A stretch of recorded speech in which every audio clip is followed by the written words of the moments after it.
Olá, meu nome é Nayara Araújo, eu sou jornalista de formação e colaboradora do site Portal Vale do Capão. Nós iremos, a partir de hoje, fazer uma série de entrevistas com os candidatos à Câmara de Vereadores do município de Palmeiras, que disputam voto diretamente aqui no distrito de Caeté-Açu, Vale do Capão. Todas as entrevistas terão o mesmo tempo e o mesmo formato para todos os candidatos. Não serão permitidos ataques e palavras ofensivas. Eu gostaria de deixar registrado aqui também que o nosso propósito é trazer informação para a população e para a comunidade através de um jornalismo ético, comprometido e imparcial. Hoje nós vamos entrevistar o candidato a vereador Giba. Seja bem-vindo, candidato. Gostaria de parabenizar o espaço. Acho de extrema relevância podermos ter esse diálogo, principalmente com a nossa comunidade em especial, onde sabemos que temos diversos assuntos para tratar. Forte abraço para você também. E a todos, obviamente. Com certeza. Candidato, para começar assim, a nossa entrevista, eu gostaria de perguntar sobre a sua trajetória, né? Seu nome é Gilberto Monte Santos Neto, né? Mais conhecido como Giba, tem 49 anos, é natural de Salvador, formado em administração de empresa com ênfase em marketing, é candidato à reeleição pelo Partido dos Trabalhadores, PT. Então, candidato, no que se refere à sua atuação social, eu gostaria de perguntar quando e em que nível o senhor já esteve dedicado a alguma ação voltada ao interesse público? Eu, na verdade, me pautei a minha vida inteira em ações desse quilate. Desde 2007, nós somos voluntariado no Horto Vale Flora, eu, Santinho, Marquinhos e toda uma equipe. Aqui no distrito de Caeté-Açu, nós sempre estivemos ligados a alguma ação que tivesse voltado um cunho social, um cunho à comunidade. Na Câmara de Vereadores, nós estamos sempre representando também essa classe, digo, terceiro setor, diversas situações que a gente tem no dia a dia. E assim, eu acho que na minha vida, eu olhando ela de trás para frente, eu sempre gostei de servir. Eu acho que servir ao próximo é uma coisa que sempre me deixou muito feliz. E, independente de estar aqui ou não, hoje, como político, é uma coisa que eu tenho muito apreço de fazer. E eu estou tendo essa oportunidade durante o decorrer de minha vida. Então, assim, sempre tive ações voltadas a esse cunho. E agradeço a Deus por isso também. Certo. Quais são os pilares de desenvolvimento da sua campanha? Olha, a gente não pode falar de desenvolvimento sem uma coisa planejada e organizada. Eu acredito que o desenvolvimento hoje dentro do distrito parte do princípio que nós precisamos ter um uso e ordenamento do solo de forma adequada às nossas realidades. É inadmissível você perceber a dinâmica das coisas que estão ocorrendo hoje dentro do distrito de Caeté-Açu. É um distrito que tem uma quantidade enorme de coisas assim desorganizadas, crescendo de uma forma exponencial, porque não é nem matemática, não é nem mais nem menos, é exponencial. E a gente percebe a falta do poder público, a falta da organização, a falta de um planejamento para que as coisas de fato possam acontecer. Eu acredito que hoje nós estamos vivendo esse desleixo, esse ato com relação ao uso e ordenamento do solo. Nós temos aí já de prontidão a questão da água, a questão do lixo e outros tantos problemas que, para mim, estão correlacionados. Eles não estão fugindo desse pressuposto. Então, acredito que o desenvolvimento do distrito parte do princípio do uso e ordenamento do solo. Acredito também que nós precisamos ter uma atenção com algumas demandas que estão crescendo de uma forma vertiginosa. Aí sim entra toda uma história que, ao meu ver, precisa de uma subprefeitura para nós podermos ter uma orientação pública, imparcial, correta. Né? A gente precisa de uma legislação com relação a alguns pontos na vila que nós não temos, altura, como é que essa obra aqui pode impactar o ambiente. Então, acredito que é mais ou menos assim que eu penso. Então, o desenvolvimento, ao meu ver, parte do princípio que nós precisamos ter ordenamento, precisamos ter uma coisa que seja, pelo menos, não é linear, porque na vida fica difícil ter uma coisa linear, mas um norte, um começo, uma origem, uma coisa que você possa, mais à frente, fazer com que aquilo tenha uma linha de ação. E que eu não acho que tem. Uhum. Quais são as propostas que o senhor pretende defender para o distrito de Caeté-Açu, caso seja eleito, e como pretende implementá-las? Quais são as melhorias que hoje o senhor acha que o Vale do Capão precisa com urgência? Nossa, temos tantas aí a pontuar. Acho não, eu tenho certeza. Primeiro ponto, ao meu ver, é nós termos uma subprefeitura. Eu acho que a ausência do poder público é muito significativa aqui dentro. Precisamos conseguir organizar para que as pessoas possam também contribuir e também, não só estar ajudando, mas também cobrar uma ação. Nós temos que parar de ter só um diálogo de mão única, precisamos ter um diálogo de mão dupla, aonde tanto a comunidade quanto a prefeitura, quanto o próprio legislador, o vereador, possa estar representando aquilo que, de fato, a comunidade realmente precisa. Então, assim, eu me perdi. A origem da pergunta. Propostas que o senhor pretende defender para o distrito, né, de Ah, e o que o senhor acha de quais são as melhorias que o distrito precisa hoje com urgência? pronto. Com urgência, infraestrutura, você vê a precariedade que nós temos em todos os sentidos. Nós não temos nenhum tipo, por exemplo, iluminação pública, super deficitária, com diversos lugares aí que é praticamente esquecido, escuro e mais escuro. Nós temos hoje problemas nas estradas vicinais. Chegar da Vila até o Bomba é mais do que uma viagem a Palmeiras. É um absurdo nós não termos uma manutenção de uma estrada vicinal que é usada pela comunidade como um todo. É inadmissível você não ter uma roçada em uma estrada, uma capina, para que as coisas possam pelo menos ficar limpas. Lixo, eu não sei nem como começar. Eu acho lixo um problema muito grave, mas independente do problema, temos que ter soluções. Conseguimos manter contato com algumas empresas, inclusive, como é que eu posso dizer, meu Deus?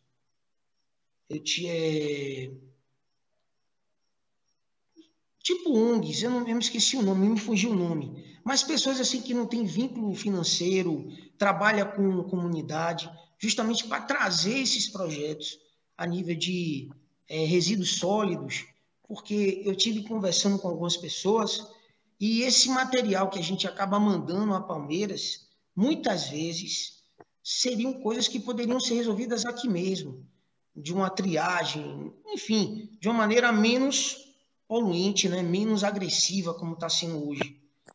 Outro assunto que eu acho de extrema relevância, a gente precisa saber da nossa segurança, né? Temos hoje, teoricamente, um posto que eu e você pagamos, porque isso ainda hoje é pago, é um aluguel, mas não tem nenhuma função.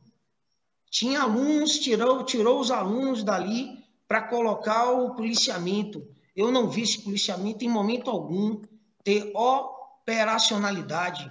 Então, é um problema grave que eu acho que o Capão tem. Outro problema é essa questão que eu volto a colocar. A quantidade de casas e coisas que estão surgindo sem uma fiscalização. Essa questão das fossas, a gente não sabe como é que está sendo feito isso. Não tem uma fiscalização da prefeitura. Então, você pode fazer de qualquer jeito. Então, essas coisas e outras tantas que até me fogem.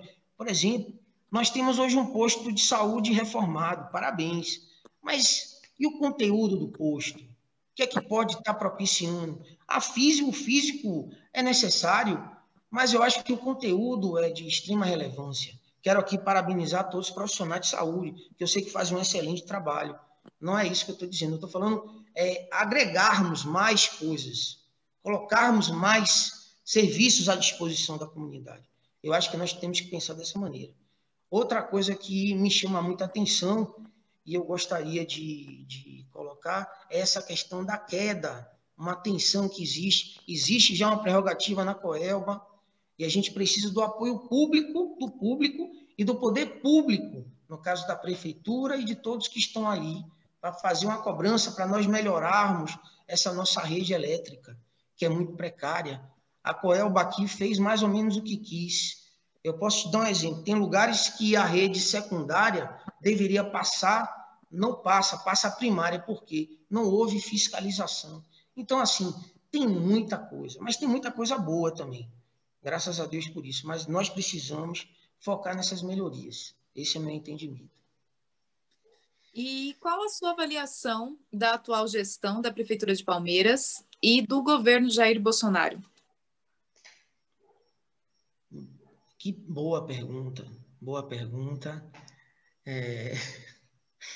A Prefeitura de Palmeiras, eu acho uma vergonha, certo? Eu acho que você defender a atual gestão, no meu entender, na minha visão, na minha experiência de legislador, é simplesmente achar que eles estão fazendo alguma coisa, mas é bom lembrar que o que está acontecendo são obras do Estado, não é obra da Prefeitura. O que a Prefeitura tem que oferecer ao cidadão é coleta de lixo, que você e eu não temos, tá certo? É uma escola bem organizada, né? Que não tenha essas dificuldades que a gente tem constantemente. Os alunos praticamente chegam com a mesma escola. Dificuldades como, vou te dar um outro exemplo, a prefeitura poderia estar muito mais presente até agora nessa questão da reabertura com relação ao Covid. A prefeitura foi extremamente omissa, deixou a coisa ocorrer da maneira que ela pensou que poderia acontecer, não se preocupou com as pessoas com as quais estariam convivendo diretamente com o perigo de ter ou não o Covid-19, enfim. Então, eu acredito que é uma prefeitura, ao meu ver, bastante deficitária, que precisaria e precisa melhorar muita coisa. O gestor, não acho que ele seja comprometido, eu acho que ele é um cara do bem, gosto muito dele, parabéns a Ricardo, mas eu acho que como administrador ele ficou a dever. E com relação a Jair Bolsonaro, o que é que eu vou dizer a você, Nina? Que vergonha, né? Outra vergonha. Eu estava acompanhando alguns noticiários nacionais e a gente tem um presidente que faz de conta que não está pegando fogo, que ele quer levar diplomatas para poder ver uma realidade que eu não sei qual que ele vai fazer, né? Porque está tudo lá destruído. Agora, tivemos uma situação com relação ao próprio IBAMA, ter que retirar os brigadistas porque estava faltando dinheiro para pagar. Então, esse é o Jair Bolsonaro. Um cara, eu não concordo, assim, eu não quero ser deselegante, mas, assim, eu acho que qualquer pessoa autoritária, essas coisas assim, eu discordo completamente. Eu sou a favor do diálogo, eu acho que nós precisamos ter uma estrutura política democrática, democrática de direito, não é só democrática, é democrática de direito. E ele, eu não acredito que ele seja um cara democrático. Acho ele, sim, um autoritarista, disfarçado de político. E quero deixar claro que política não é isso. Política é muito mais. E defender também coisas que, de fato, segundo ele, são coisas extremamente relevantes. Eu acho que você, como um homem público, você tem que ter a pluricidade, você tem que pensar de uma maneira mais aberta. Algumas vezes as nossas verdades precisam ser reavaliadas em um contexto. E dentro desse contexto, eu acho que o poder público, o presidente, ele tem um papel preponderante. E então, assim, não concordo com o Jair Bolsonaro. Estava pensando quem defende Jair Bolsonaro. Respeito, mas confesso que não consigo entender. Então, eu acho Jair Bolsonaro, sinceramente, uma vergonha. Não apoio, não gosto, nunca votei, não votaria. Conheço pessoas que conhecem a trajetória dele lá no Rio de Janeiro, e ele era um deputado sem nenhuma expressividade dentro do Rio. E as pessoas hoje, quando veem ele como presidente, nem acreditam. Mas infelizmente ou felizmente, é o direito de todos votar, então está tudo certo. Certo. Mas fora Jair Bolsonaro. Uhum.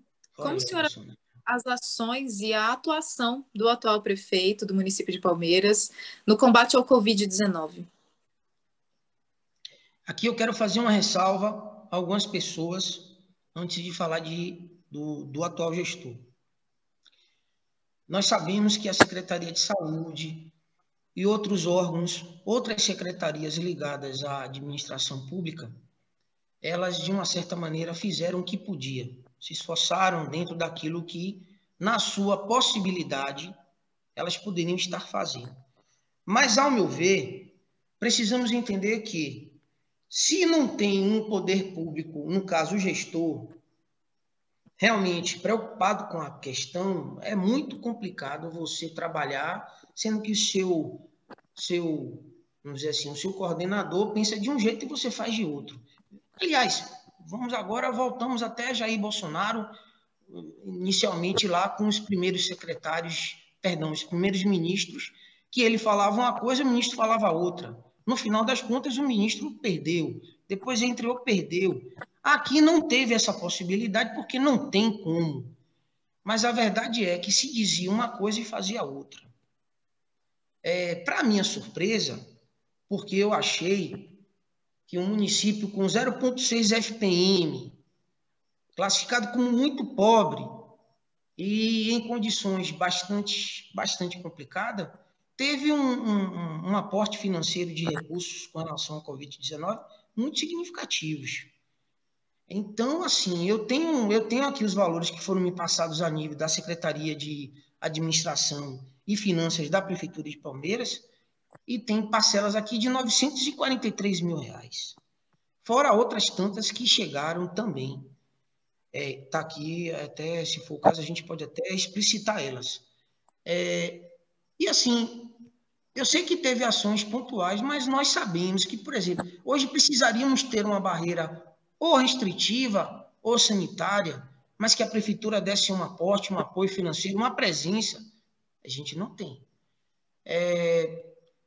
Essa fiscalização, que você inclusive estava presente na reunião, lá no Conselho, em Palmeiras, eu lhe pergunto onde é que está, porque eu não estou vendo também em lugar nenhum.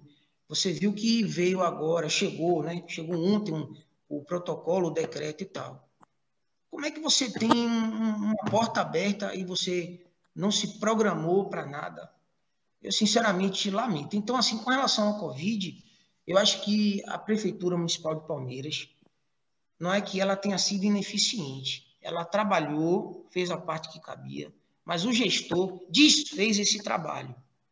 Então, a falta de compromisso, a falta de posicionamento, a conversinha que não chegava a lugar nenhum, como está aí hoje, nós estamos reabrindo um comércio e, de fato, o que é que tem aí? O que é que você pode dizer? O que é que eu posso falar? Eu não tenho nada a dizer, tá certo? Então, eu não concordo com o que foi feito. Respeito o secretário de Saúde, a Secretaria de Ação Social, algumas pessoas que participaram de um contexto maior. Parabenizo também a questão do Conselho com relação ao enfrentamento ao Covid-19, a todos os segmentos, mas a Prefeitura, para mim, ficou muito aquém da minha expectativa. Essa é a minha opinião. Certo. A gente, para finalizar, então, nossa entrevista, qual é a mensagem que o senhor gostaria de deixar para a comunidade do Vale do Capão? Em primeiro lugar, eu quero agradecer a Deus por tudo que Ele tem feito na minha vida. Quero agradecer a Deus por tudo que Ele tem feito em nossas vidas. Eu acho que esse momento aqui, que está eu e você, mesmo que um de um lado, outro do outro, nós estamos vivos, com saúde. Eu acho que isso é um motivo já de felicidade. Com relação à comunidade do Distrito de Caeté-Açu, eu quero dizer que eu amo todos eles, independente de questão política ou outras coisas mais. Penso que todo mundo é igual e a minha maior proposta nesse sentido sempre foi servir, estar disponível para poder ajudar criar possibilidades de ver o desenvolvimento sustentável, correto, de uma forma equilibrada, porque nós temos um lugar lindo, pessoas lindas, e nós precisamos conservar isso no bom sentido, para que possamos ter um futuro cada vez mais bacana, porque eu acho que o Capão ele é lindo já por si só. Precisamos manter o que temos, melhorar alguns pontos e saber conviver com as diferenças. Que aqui nós temos, na verdade, uma torre de Babel e temos vários pensamentos, mas eu acho que o pensamento que mais finaliza tudo é que todo mundo está aqui em prol do Capão. Eu acredito nesse sentido. Candidato, nós agradecemos muito a sua participação, a sua disponibilidade. Agradecemos também todos que acompanharam essa entrevista. Nós teremos nos próximos dias entrevistas com os outros candidatos à Câmara de Vereadores de Palmeiras que disputam voto aqui no Vale do Capão. E até breve. O senhor está me ouvindo? Estou te ouvindo, sim, estou te ouvindo. Estou Certo. te ouvindo. Então, a gente encerra aqui a nossa entrevista. Agradeço e até breve. Até breve, um abraço, até logo.